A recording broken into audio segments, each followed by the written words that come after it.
Girl in the basement. അച്ഛനും അമ്മയും 2 പെൺകുട്ടികളും അടങ്ങുന്ന ഒരു കുടുംബം. വളരെ കർക്കശക്കാരനായ അച്ഛൻ. അച്ഛൻ്റെ കാർക്കശ്യങ്ങളോട് ഒട്ടും പൊരുത്തപ്പെടാൻ തയ്യാറല്ലാത്ത ഇളയ മകൾ സാറ. അച്ഛൻ ഡോൺ, അമ്മ റിനി, മൂത്ത മകൾ എയ്മി, പിന്നെ സാറ. സാറയ്ക്കിപ്പോൾ 17 വയസ്സാണ്. ആ പ്രായത്തിലുള്ള കൗമാരക്കാരെ പോലെ അവൾക്കും ഒരു കാമുകനുണ്ട്, ക്രിസ്റ്റഫർ. വെസ്റ്റേൺ കൺട്രീസിലെ ഏതൊരു കൗമാരക്കാരെ പോലെയും ബോയ് ഫ്രണ്ടിൻ്റെ കൂടെ ചുറ്റി നടക്കാനും നൈറ്റ് പാർട്ടികൾക്ക് പോകാനും അവൾക്കും താല്പര്യമുണ്ട്. അച്ഛൻ എത്ര കർക്കശമായി പറഞ്ഞിട്ടും ഒരു ദിവസം രാത്രി ക്രിസ്റ്റഫറിനോടൊപ്പം നൈറ്റ് പാർട്ടിക്ക് പോകുന്നു. ഇതറിയുന്ന ഡോൺ സാറ തിരിച്ചു വരുമ്പോൾ അവളെ വഴക്ക് പറയുന്നു. വിഷമിച്ചിരിക്കുന്ന സാറയുടെ അടുത്തേക്ക് എത്തുന്ന ചേച്ചിയോടും അമ്മയോടും സാറ പറയുന്നു, 18 വയസ്സാവുമ്പോൾ ഞാൻ ക്രിസ്റ്റഫറിനോടൊപ്പം ഈ വീട് വിട്ടു പോകും. ഞങ്ങൾ ഒരുമിച്ച് ഒരുപാട് സ്ഥലങ്ങൾ ചുറ്റി നടക്കും. ഇവരുടെ ഈ സംസാരം മുറിക്ക് വെളിയിൽ നിന്നും കേൾക്കുന്ന ഡോൺ മനസ്സിൽ എന്തൊക്കെയോ ആലോചിച്ചുറപ്പിക്കുന്നു.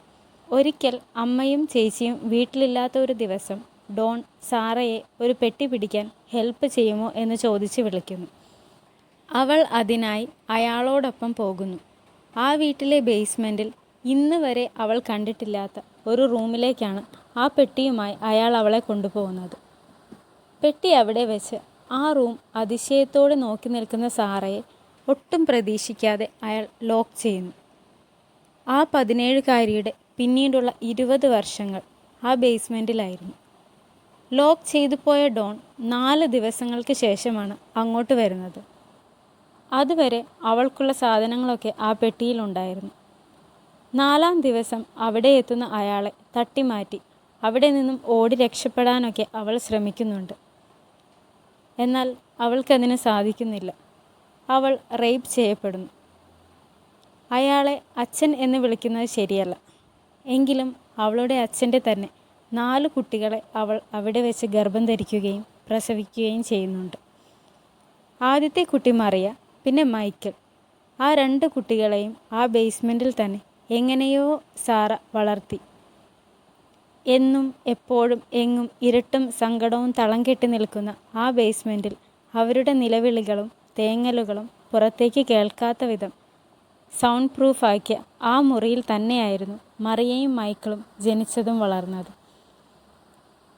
അയാളുടെ ആജ്ഞകളും ആഗ്രഹങ്ങളും നിഷേധിക്കാൻ ശ്രമിച്ചപ്പോഴൊക്കെ ക്രൂരമായ മർദ്ദനങ്ങളും ചീത്തവിളികളുമാണ് അവൾക്ക് അനുഭവിക്കേണ്ടി വന്നത്. എന്നെങ്കിലും ഒരു കാലത്ത് ആ നരകത്തിൽ നിന്നും ഒരു മോചനമുണ്ടാകുമെന്ന പ്രതീക്ഷയോടെ, ചിലപ്പോഴൊക്കെ പൂർണ്ണ നിരാശയോടെ അവൾ ഓരോ നിമിഷവും തള്ളി നീക്കി. ഒരിക്കൽ ഒരു ക്രിസ്മസിന് എന്തോ വലിയ കാരുണ്യം കാണിക്കുന്നത് പോലെ അവർക്കൊരു TV കൊണ്ടുവന്ന് കൊടുക്കുന്നുണ്ടയാൾ. ആ റൂമിന് വെളിയിലുള്ള ഒന്നും തന്നെ ഇന്നേ വരെ കണ്ടിട്ടില്ലാത്ത മറിയയ്ക്കും മൈക്കിളിനും TV-യിൽ കണ്ട പല കാര്യങ്ങളും യഥാർത്ഥമാണ് എന്ന് വിശ്വസിക്കാൻ പോലും സാധിക്കുന്നുണ്ടായിരുന്നില്ല. 3-ാമത്തെ കുട്ടി തോമസ് ഉണ്ടായപ്പോൾ ആ കുഞ്ഞിനെ കൂടി ഒരു തരത്തിലും ആ ബേസ്മെൻറ്റിൻ്റെ ഉള്ളിൽ വളർത്താൻ പറ്റില്ല.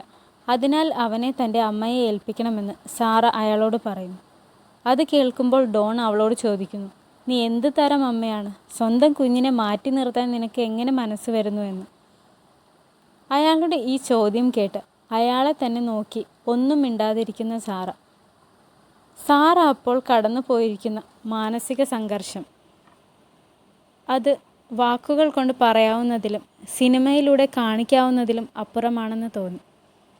ആ കുഞ്ഞിനെ പുറത്തേക്ക് കൊണ്ടുപോകുന്ന കാര്യത്തിൽ എങ്ങനെയോ അവൾ അയാളെ സമ്മതിപ്പിച്ചെടുക്കുന്നു.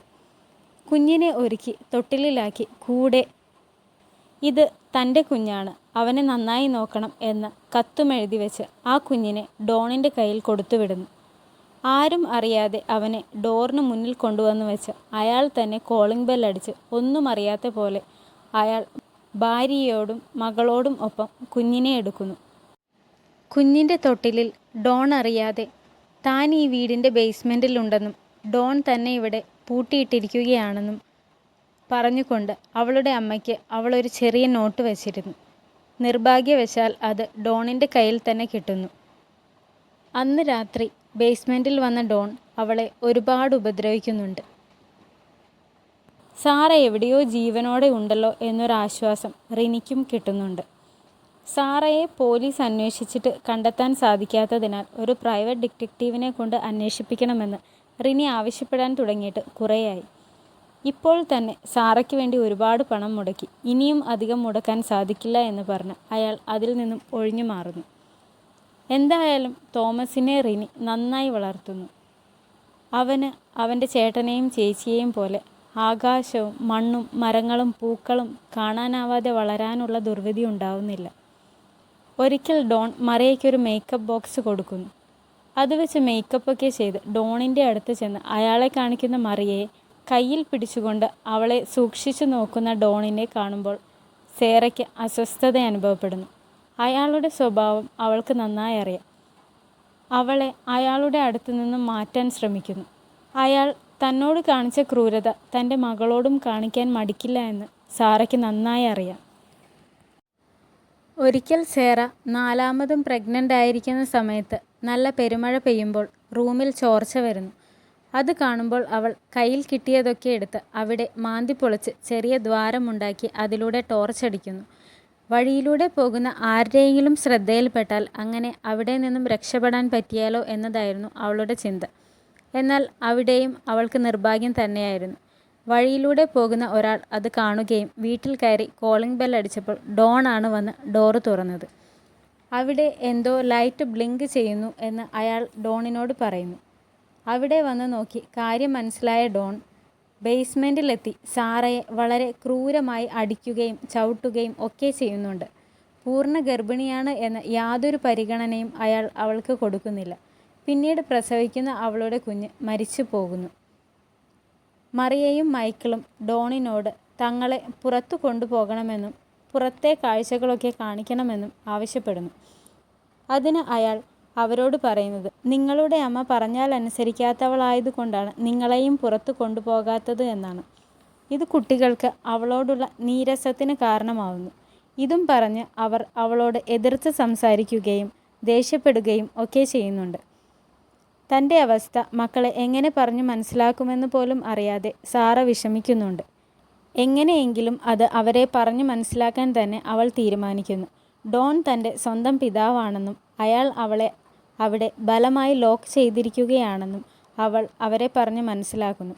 ഡോൺ പിന്നീട് അവിടെ വരുമ്പോൾ മൈക്കിൾ അയാളെ അറ്റാക്ക് ചെയ്യാൻ നോക്കുന്നു. ഡോണിൻ്റെ സ്വഭാവം ശരിക്കറിയാവുന്ന സേറ അവനെ പിടിച്ചു മാറ്റുന്നു. ഡോൺ ഇതിന് തീർച്ചയായും അവരെ പണിഷ് ചെയ്യുമെന്ന് സേറയ്ക്കറിയാം. ഇതിന് തക്കതായ പണിഷ്മെൻറ്റ് കൊടുക്കണമെന്ന് തന്നെ ഡോണും വിചാരിക്കുന്നു.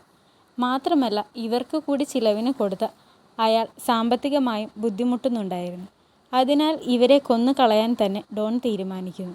ആ ബേസ്മെൻറ്റിലേക്ക് ആകെയുള്ളതൊരു ചെറിയ വെന്റിലേഷനാണ്. അതിൽ കൂടി വിഷവാതകം കടത്തിവിടാൻ അയാൾ ശ്രമിക്കുന്നു. ഡോൺ ഇത് ചെയ്തുകൊണ്ടിരിക്കുമ്പോൾ തോമസ് അവിടെ വരികയും അയാൾ എന്താണ് ചെയ്യുന്നതെന്ന് അവൻ ചോദിക്കുകയും ചെയ്യുന്നു. അതിന് മറുപടി പറയാനാകാതെ അയാൾ അതവിടെ ഇട്ടിട്ട് അവിടെ നിന്നും പോകുന്നു. എന്നാൽ അപ്പോഴേക്കും ചെറിയൊരു അളവിൽ ആ ബേസ്മെൻറ്റിലേക്ക് വിഷവാതകം കടന്നിരുന്നു. ഓൾറെഡി ബ്രീത്തിങ് പ്രോബ്ലമുള്ള മറിയയ്ക്ക് ഇത് കൂടുതൽ അസ്വസ്ഥതയുണ്ടാക്കുന്നു.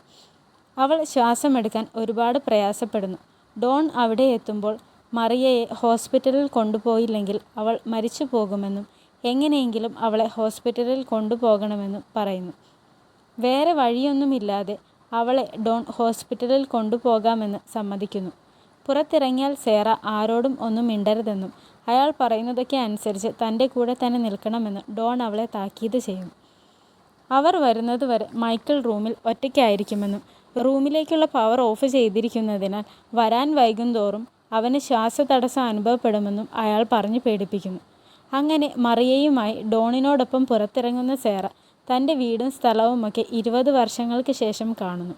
ഹോസ്പിറ്റലിലെത്തി മറിയയെ അഡ്മിറ്റ് ചെയ്യുമ്പോൾ ഡോക്ടർ മറിയയുടെ വാക്സിനേഷൻ എടുത്ത ഡീറ്റെയിൽസൊക്കെ ചോദിക്കുന്നുണ്ട്. എന്നാൽ അവൾക്ക് ഇതുവരെ അതൊന്നും തന്നെ എടുത്തിട്ടില്ല. ഡോൺ സേറയെ കൊണ്ട് ഒന്നും പറയാൻ സമ്മതിക്കുന്നുമില്ല. ആകെ പേടിച്ച് പകച്ച് ഒന്നും മിണ്ടാനാകാതെ ഇരിക്കുന്ന സേറയെ കണ്ട് ഡോക്ടറിന് തന്നെ എന്തോ ഒരു പ്രോബ്ലം തോന്നുന്നുണ്ട്. മറിയയുടെ ബ്രീത്തിങ് ഓക്കെ ആയി എന്ന് കണ്ട സേറ ഡോണിനെ കാണാതെ അവിടെ കണ്ട ഒരു പോലീസുകാരനോട് എല്ലാം പറയുന്നു. അങ്ങനെ ഡോണിനെ പോലീസ് അറസ്റ്റ് ചെയ്യുന്നു. വീട്ടിലെത്തി മൈക്കിളിനെയും രക്ഷപ്പെടുത്തുന്നു. റിനി അപ്പോഴാണ് മനസ്സിലാക്കുന്നത് താൻ ഇത്രയും കാലം അന്വേഷിച്ച തൻ്റെ മകൾ അതേ വീടിൻ്റെ ബേസ്മെൻറ്റിൽ തന്നെ ഉണ്ടായിരുന്നു എന്ന്. ഒരുപാട് ട്രാവൽ ചെയ്യാൻ ആഗ്രഹിച്ചിരുന്ന, നൈറ്റ് പാർട്ടികൾ ഇഷ്ടപ്പെട്ടിരുന്ന സേറ ഒരിക്കൽ അപ്രതീക്ഷിതമായി ഒരു മുറിക്കുള്ളിൽ അടയ്ക്കപ്പെടുന്നു. പുറം ലോകവുമായി യാതൊരു ബന്ധവുമില്ലാതെ അവിടെ കഴിച്ചുകൂട്ടേണ്ടി വരുന്നു. തന്നെ സംരക്ഷിക്കേണ്ട ആൾ തന്നെ തന്നോട് ഏറ്റവും ക്രൂരമായും മോശമായും പെരുമാറുന്നു. ഇതൊക്കെ സഹിച്ച് മക്കളെ പെറ്റുവളർത്തി അയാളുടെ ഇഷ്ടങ്ങൾക്കും വാശികൾക്കും അനുസരിച്ച് മാത്രം ജീവിക്കേണ്ടി വരുന്നു. ഇത്രയും നരകയാതനകളിലൂടെ കടന്നു പോകുമ്പോഴും സേറയുടെ മുഖത്ത് നിസ്സഹായതയും നിർവികാരതയുമാണ് എപ്പോഴും കാണാൻ സാധിച്ചത്. ഒരുപക്ഷെ തൻ്റെ പ്രതിരോധങ്ങൾക്കും ചെറുത്തുനിൽക്കലുകൾക്കും ഒക്കെ മേലെയാണ് യാഥാർത്ഥ്യമെന്ന തിരിച്ചറിവാകാം. ഇത്രയും ട്രോമയിലൂടെയും ചൂഷണങ്ങളിലൂടെയുമൊക്കെ കടന്നു വന്ന് പുറത്തിറങ്ങുന്ന സേറയുടെ മുഖത്ത് ആശ്വാസമാണോ, ദേഷ്യമാണോ, കുറ്റബോധമാണോ, സങ്കടമാണോ ഒന്നും തന്നെ ഇല്ലാതെ ഒരു നിർവികാരത മാത്രമാണ് കാണാൻ കഴിയുന്നത്. ജനിച്ച കാലം മുതൽ അമ്മയുടെ യാതനകളും നിർവികാരതയും അച്ഛൻ്റെ ക്രൂരതയും മാത്രം കണ്ടു വളരാൻ വിധിക്കപ്പെട്ട സേറയുടെ കുട്ടികൾ. സിനിമ അവസാനിക്കുമ്പോൾ സേറയുടെ കാമുകൻ ക്രിസ്റ്റഫറുമായി കണ്ടുമുട്ടുന്നതായും അവരൊരുമിച്ച് ഒരു ജീവിതവും യാത്രയും തുടങ്ങുന്നതായും കാണിക്കുന്നുണ്ട്. ഒരു സിനിമ എടുക്കാൻ വേണ്ടി അതിൻ്റെ സ്ക്രിപ്റ്റ് റൈറ്ററും ഡയറക്ടറും കൂടി എഴുതിപ്പിടിപ്പിച്ച് വലുതാക്കിയ ഒന്നല്ല ഈ സിനിമ. ഇതിലും ഭീകരമായി നടന്ന ഒരു സംഭവത്തെ ആവിഷ്കരിക്കാൻ പറ്റുന്ന വിധത്തിൽ മാത്രം ആവിഷ്കരിച്ചത് മാത്രമാണിത്. യഥാർത്ഥത്തിൽ ഓസ്ട്രിയയിൽ ജോസഫ് ഫ്രിറ്റ്സൽ എന്ന ഒരാൾ അയാളുടെ എലിസബത്ത് എന്ന മകളെ എണീറ്റ് നേരെ നിന്നാൽ തല മേൽക്കൂരയിൽ മുട്ടുന്ന ഒരു കുടുസുമുറിയിൽ 24 വർഷമാണ് അടച്ചിട്ടത്. അവിടെ സിനിമ എന്ന കലാവിഷ്കാരം പോലും പരിമിതമാണ് എന്ന് പറയാം. എലിസബത്ത് റോൺ എന്ന ഒരു അമേരിക്കക്കാരിയാണ് ഈ അത്ഭുത ആവിഷ്കാരത്തിൻ്റെ ഡയറക്ടർ. സ്ത്രീകൾ കടന്നുവരാൻ മടിക്കുന്ന സിനിമയിലെ അണിയറയിലേക്ക് വന്ന് ഇത്രയും മനോഹരമായൊരു സൃഷ്ടി നടത്തിയതിൽ എനിക്ക് അവരെക്കുറിച്ച് അഭിമാനം തോന്നുന്നു. ജൂഡ് നെൽസനാണ് ഫാദറിൻ്റെ ക്യാരക്ടർ ചെയ്തത്. സ്റ്റെഫീന സ്കോട്ടാണ് മകളായി വന്നത്, സേറയായി വന്നത്. വളരെ ഗംഭീരമായ പെർഫോമൻസ് ആയിരുന്നു രണ്ടുപേരുടെയും.